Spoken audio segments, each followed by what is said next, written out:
राम राम।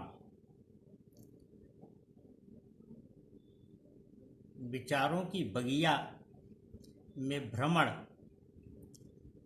एक ऐसा सूर्यपूर्ण कार्य है जिसमें आपको सदियों बहुत अच्छे और मनोरम पुष्प ही मिलेंगे और वही आकर्षित करेंगे। उनमें पहुंचने के उपरांत कोई भी मनुष्य ऐसा नहीं है जो उन पुष्पों से आकर्षित हुए बिना रह सके। उस बगिया में ऐसे पुष्प भी हो सकते हैं जो सुगंध न दें, उनमें आकर्षण बहुत हो, लेकिन मनुष्य प्रायः उन पुष्पों की तरफ अधिक आकर्षित होता है जिनमें सुगंध अधिक होती है। लेकिन जब हम इसे अपनी जिंदगी के क्रम में समझने की चेष्टा करते हैं तो एक विचार यह बनता है कि हमें अपने चरित्र को इस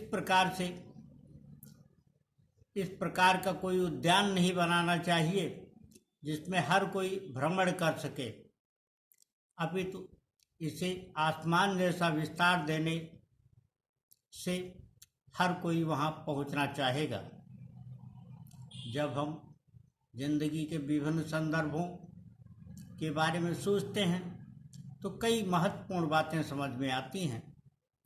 कल हमने अपने इस सोपान में योगः कर्मसु कौशलम जैसे ध्येय वाक्य की चर्चा की थी।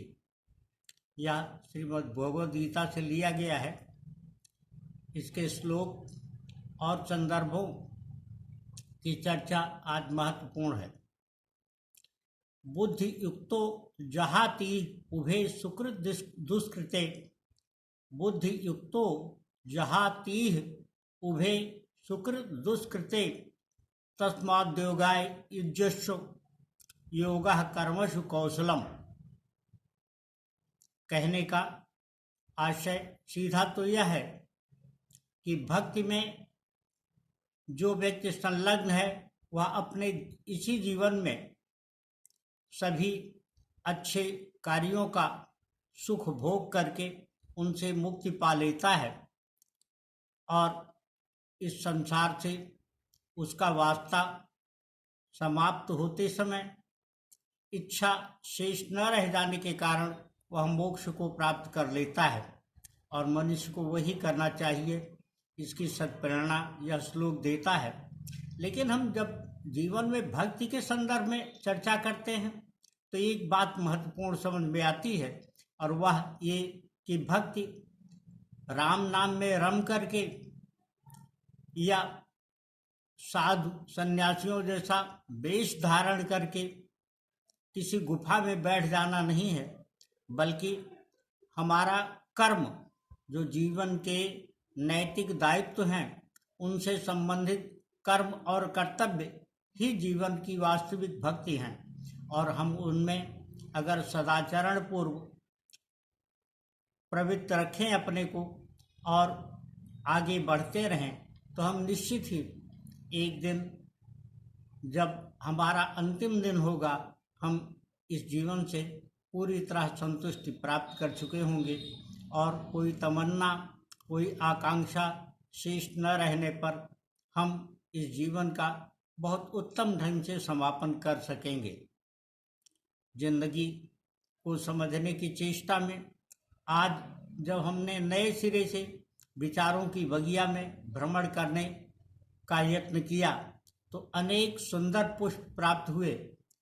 वो आज मैं यहाँ आपके लिए लेकर के आया हूँ और उस संदर्भ में जो सबसे महत्वपूर्ण स्मरण आता है वह ये है कि प्रचलित बुराइयों पर निष्ठुरता से प्रहार ही समाज सुधार की सबसे प्रमुख मान्यता और विधि मानी जाती आई है। हमेशा समाज सुधारकों ने, खास करके मध्यकालीन युग के समाज सुधारकों ने, जिनमें रहीम और कबीर का नाम बड़े ही गौरव और आदर्श के साथ लिया जाता है। उन्होंने इस दिशा में सबसे अच्छे प्रयत्न किए। समाज सुधार का जब प्रश्न खड़ा होता है तब यह ध्यान में रखे जाने की आवश्यकता होती है कि हमें किसी व्यक्ति विशेष, धर्म, जाति, संदर्भ, नस्ल, क्षेत्र, भाषा या उसके व्यवहार को प्रवृत्ति नहीं बनाना चाहिए, उसको लक्षित नहीं करना चाहिए, अपितु उन प्रवृत्तियों की तरफ ध्यान देना चाहिए जिनकी वजह से समाज में अनेक विकृतियां जन्म लेती हैं। इस संदर्भ में रहीमदास जी ने बहुत ही सुंदर ढंग से कहा था कि कांकर पाथर जोर के मस्जिद लई बनाए, ता चढ़ मुल्ला बांग दे, क्या बहरा हुआ खुदाए।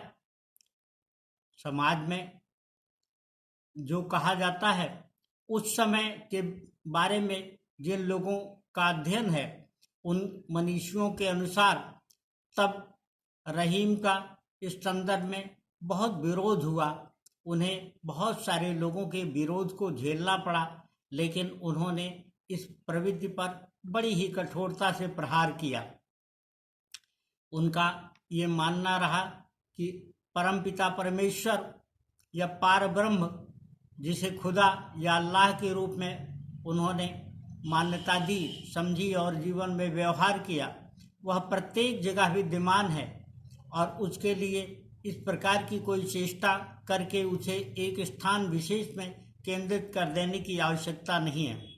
कबीर के जीवन और उनके ध्येय को इस प्रकार से समझा जा सकता है कि उन्होंने तो पूरे एक बहुत बड़े विश्वास और मान्यता को ही ठुकरा दिया।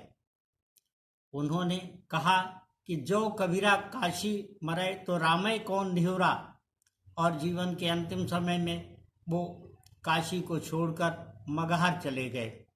ये दो उदाहरण हमें समझ में आने के लिए पर्याप्त हैं, हमें समझाने के लिए दिए गए कि वास्तव में ईश्वर किसी एक स्थान विशेष पर केंद्रित नहीं है। ईश्वर सर्वत्र है। यह हम पर है कि हम उसका कहाँ, कैसे और किस गहराई से अध्ययन और अनुभव कर पाते हैं। एक जो महत्वपूर्ण बात है वो ये है कि जिंदगी का हर पल कुछ न कुछ सीख देता है। यह हम पर है कि हम उसे कितना और किस हद तक आत्मसात करते हैं, उस सीख को ग्रहण करते हैं अथवा जीवन में पन्ने ही पलटते रह जाते हैं। जिंदगी एक अभिप्सा है, जिंदगी एक उच्चतर पथ है।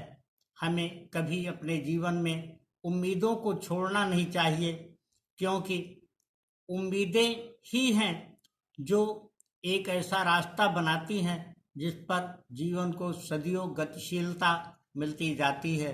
राम राम। जीवन को गतिशील रखने के लिए यही सर्वोत्तम जरिया है। पुनः राम राम।